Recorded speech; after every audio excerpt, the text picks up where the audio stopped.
Verdade. Você vê. É que nem estrela, sempre tem estrela, a gente não vê. Mas assim, isso não me é possível, mas eu acho que é cultural. Não teve uma época que ter escravos era culturalmente e moralmente, por lei, era aceito? Exatamente. A gente aceita isso hoje? Não. Então isso tem que ser mudado. Isso tem que... A Tem gente que quebrar, tem que ter né? empatia com as pessoas e não ficar nesse julgamento. Ah, ela gosta. Ela não sei o que, eu não sei se ela gosta, não sei a história dela. Mas eu não gosto de ver isso como ser humano sendo feito com outro. Então eu respondo por mim, né? Sim. Eu acho assim que são atitudes assim, né, Bi, que a gente vai até mudando a sociedade, porque a sociedade ela muda, infelizmente, demora. Né? A questão da escravidão. A questão da escravidão foi, né, mais de uma centena de anos e tal. E até hoje existe uma certa escravidão, né? Aí. Então, assim, mas é passo a passo, né? É um estágio. Então, assim, isso depende muito de nós também, enquanto membros dentro da sociedade, né? De não esperar autoridades ou leis, essas coisas. Fazer o nosso trabalho, fazer, né, o nosso movimento para tentar melhorar um pouquinho, nem que seja. Né? E tem duas coisas que eu queria falar aqui com você. A questão daquele menino lá que matou os animaizinhos todos. Bota aí pra gente, Bru. E depois também, ano passado, dezembro mais ou menos, correu uma notícia eu não sei se foi BBC Brasil, não me lembro, de uma advogada que se dizia psicopata e dizendo que ela tem que ser acolhida.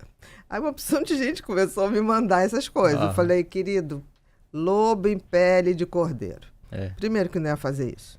Então, assim, as pessoas têm que estar muito atentas, porque quando eles fazem esse tipo de discurso, se é psicopata de fato, é sempre para justificar o injustificável. Não, acolhimento. Você já viu psicopata querer acolhimento? Isso eu nunca vi, não. Não. Então, assim, isso foi uma matéria que saiu ano passado. Esse aí foi ano passado também. Você lembra do menino lá Lembro. de Nova Fátima, né, no Paraná, que matou 23 animais. Muita gente perguntou o porquê, não sei o quê. Olha, seja como for, é uma coisa que a gente começa a botar meia dúzia de pulgas atrás da orelha. O mínimo que tem que ter observação. Com certeza. E redução de danos. Se Exatamente. a gente tivesse uma política que tinha que ser de redução de danos. Bom, essa criança aí, ela cometeu um ato bastante cruel, né? Muito. Eu nunca tinha visto um caso assim, de uma criança... que a gente ficou sabendo, que ficou deve sabendo, existir. Exatamente. Não, com certeza, porque... Em meio rural deve existir. Muito demais. De uma vez ele ter cometido esse tipo de crueldade, né? Em relação à crueldade contra animais, o que a gente tem que perceber duas coisas, que é a frequência e o sadismo empregado. Né? E a intensidade. A frequência e intensidade da perversidade. Exatamente. Porque às vezes, crianças fazem coisas estúpidas mesmo. Sim. Né? As crianças elas não são socializadas, elas não conseguem, dependendo da idade, né? Às vezes discernir os seus próprios processos cognitivos da outra. Né? Então, às vezes ela está... As consequências. Então, às vezes ela está cutucando um gato ali com um pedaço de pau, para ela tá tudo bem, porque não é ela que está sentindo dor, né? Então, qual que é o problema nessa questão? É a frequência e a intensidade. Então, assim, e a postura dos adultos ao redor. Exatamente. Então, a criança que comete crueldade contra animais de maneira frequente, vamos ficar de olho. E a intensidade dessa crueldade, dessa brutalidade também. Exatamente, porque às vezes começa a escalar. A escalar, exatamente. Ele encontrou um gatinho morto.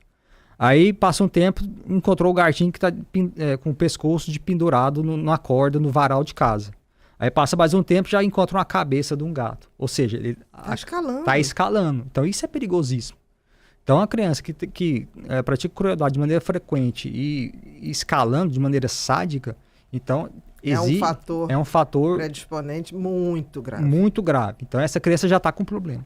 Não, e aquela coisa, temos que chegar no ponto de ter políticas de redução de danos. Com certeza. De tentar reduzir o dano ou, quem sabe, né, melhorar mesmo. Pode ser uma coisa passageira, mas não dá para ficar esperando o tempo. Não dá. Vamos esperar com o tempo melhora.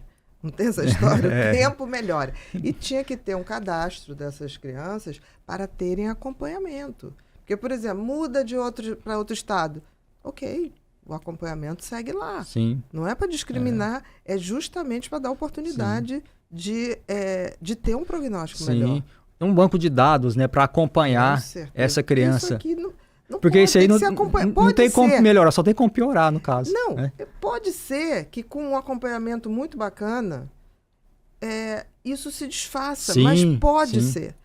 Mas se deixar do jeito que está, a probabilidade é imensa. Sim, não, se deixar do jeito que está, sem tratamento ou um acompanhamento, a tendência é piorar. É escalar, sabe? Então, assim, eu concordo de fato que deve existir políticas públicas, tem que existir. Porque, não tem como, tem que falar disso. Porque isso é uma proteção contra a sociedade. Tem que falar disso. Aí, é uma proteção da criança e da sociedade. A proteção dela também. Exatamente. Porque assim, ninguém quer, Bia, eu não gostaria de ver alguém preso. Ninguém quer ver, também sabe, como empático e humano que sou, eu não gostaria que existissem pessoas presas. E aí muitas vezes essas pessoas estão presas, né? Você pega criminosos que não tiveram, que nasceram de uma maneira diferente, né? Às vezes tem um cérebro diferente. A gente sabe, por exemplo, que os psicopatas têm uma lesão, né, na parte do lobo frontal, sistema límbico que é menos funcionante. Não é lesão em termos de estrutura. É alteração de funcionamento. Funcionamento, né? O sistema límbico que não funciona direito. Ele não conecta tanto com o lobo frontal, com a parte de consequências, né? Então, assim, às vezes já nasce meio que predisposto a um tipo de comportamento, né, antissocial e tudo. E qual que é o futuro dessa pessoa? Presídio, né? Então, ou então, fazendo muita coisa contra muita gente que vai se matar, que vai deprimir, e a gente nem vai saber. Nem vai saber. Então, de fato, sabe, assim, identificar essas pessoas, né, quanto mais cedo possível, e ter esse acompanhamento. Ter esse acompanhamento, essas políticas públicas, um banco de dados unificado, igual como você falou. Tá num local e muda para outro. Acaba completamente, é como se ele apagasse a história dele. Deixa de existir. Exatamente. Né? Então, assim, para as autoridades terem, né, um rastro dessa pessoa e acompanhar a evolução dela. É para monitorar. Você não monitora uma área verde, se estão desmatando, como é que você não monitora seres humanos que podem ser absolutamente destrutivos para si e para toda a sociedade? Então, assim, a delinquência, né, a violência na infância ela é muito perigosa. Com certeza. E a gente pode... Existe possibilidade, né, da gente diminuir esse tipo de comportamento, esse poder de destruição. Moldar ali o cérebro da criança. Não, como você falou, aqueles centros lá nos Estados Unidos, né, que redução de danos. Redução de danos, exatamente. A criança entra ali como assassina, porque tem assassinos lá, muito jovens, assassinos que até praticaram crimes hediondos, como mutilação, esse tipo de coisa, entendeu? E que sai de lá e volta para a sociedade e a criança, o já adulto, né, ele não reincide mais. Sim, né? Talvez o universo seja a mulher, daquele que você falou, né, da promíscuo e tudo, talvez para ela ele continua sendo muito nocivo. Sim, exatamente. Sim, mas é possível. Ele vai cometer outros tipos de violência. Menores. Menos intensas. No nosso atual estágio da sociedade, talvez seja Não, mas já é um grande progresso. Exatamente. Exatamente, é um grande progresso. Se a gente um dia pudesse... Por exemplo, eu acho todo corrupto, quanto mais é um psicopata, um tipo de serial killer, eu acho. Sabe, aqueles que roubam... Aí você já tem... O cara já roubou tanto, e continua roubando. Você fala assim, meu Deus, mas pra quê?